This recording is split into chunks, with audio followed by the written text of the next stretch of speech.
I was feeling very uneasy as I was having a lot of work and I was to concentrate on the work for issuing checks and figures and reconciliation. At this, even at this, looking at that computer screen, I was feeling very uncomfortable and uneasy. So there was a severe headache and very uncomfortable I was feeling. As the day progressed, his uneasiness grew, and Phillips knew something was seriously going wrong with him. He knew he had only to put his trust in Jesus, who had never failed him in the past. I have gone through tough times in my life. My wife being sick, my son finding it difficult with his studies, and he had some problems. All the things I have gone through, and I had no doubt at all, because I had a good experience with the Lord that whenever we prayed, He used to answer. During that time also, when this pain and this thing was coming, I was sure. I prayed and I took the authority and I said in Isaiah 53:5, it says, "By the stripes of Jesus Christ we are healed," and I claimed the thing. Phillips was rushed to the nearest hospital where he underwent many tests. Even before he got the reports, he insisted on going home. I started to have my lunch, but I was not feeling like having the lunch, no appetite to have, and not very difficult to swallow or having any taste in my mouth. Philip's wife Zena was at work and rushed home as soon as she heard of his condition.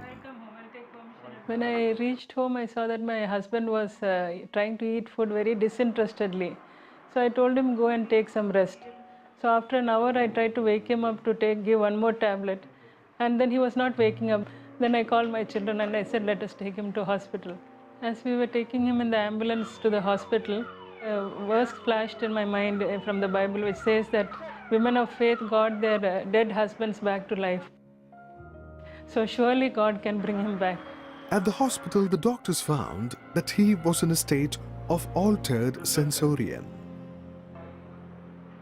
Altered sensorium is a state of brain where there is a limitation of the brain's ability to receive, perceive and perceive the external stimuli, sensory stimuli.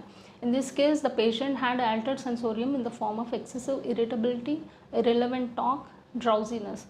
If the patient is left untreated, he may go into coma. Philip's condition worsened as he developed seizures, and the tests came back to prove that he suffered from tubercular meningitis. Doctors had given up. Only the word of God was the only solution for his cure. And every day morning they used to allow me to go to see him at the ICU. I used to go beside his bedside and I used to speak the word of God to him. And I used to rebuke that meningitis in Jesus' name. I commanded to leave him in Jesus' name, and I speak healing into his body.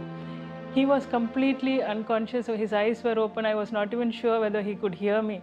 But I knew the word would never return empty. That is what the Bible says. As the days passed, Philip's condition deteriorated. His family continued to pray for him and surrendered the situation completely to Jesus Christ. I told the Lord, I know you are the healer. It is your will to heal him. But even then, if he dies for whatever reason, I will still serve you. I will still live for you.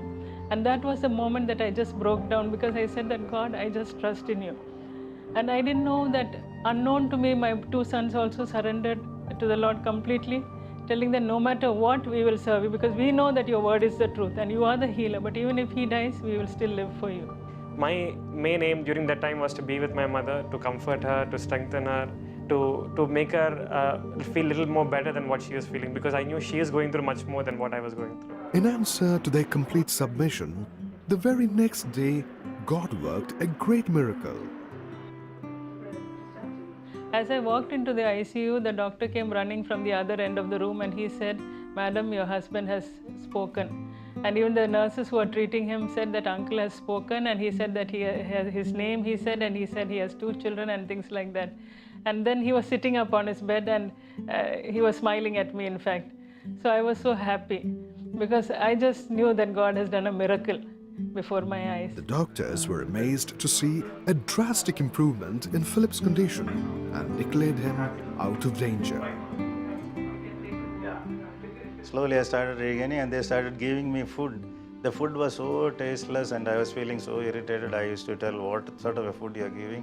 I am normal, I want normal food, I want biryani, chicken biryani, get me biryani. I used to tell that. Dad, as soon as he came out of it, he was like a child. He didn't know anything. He forgot about everything else. So our aim was to just rehabilitate him, just talk to him, just try to bring him back into that memory and into the conscious level. After spending 8 days in the hospital, Philip went home completely healed of the tubercular meningitis. When my wife and children explained about the sickness and what all doctor had told them, that is the time I felt, from such a state I have come out and I am healthy and perfect now. Thank you, Lord. Thank you for healing me. Thank you for answering our prayers. And that is the time only that my wife and children told me how people were praying all around the world. The prayer request was given, people were praying. So I was thankful to God that God has answered the prayers of everybody, and I am perfectly okay without any side effect. I didn't have to be bedridden. I was able to begin my normal life after, I can say, a month or so. With renewed strength, Philip Abraham got back to his work at CBN as the finance manager. Philip, Zina and their family lived to tell the world of the Lord's faithfulness in their lives.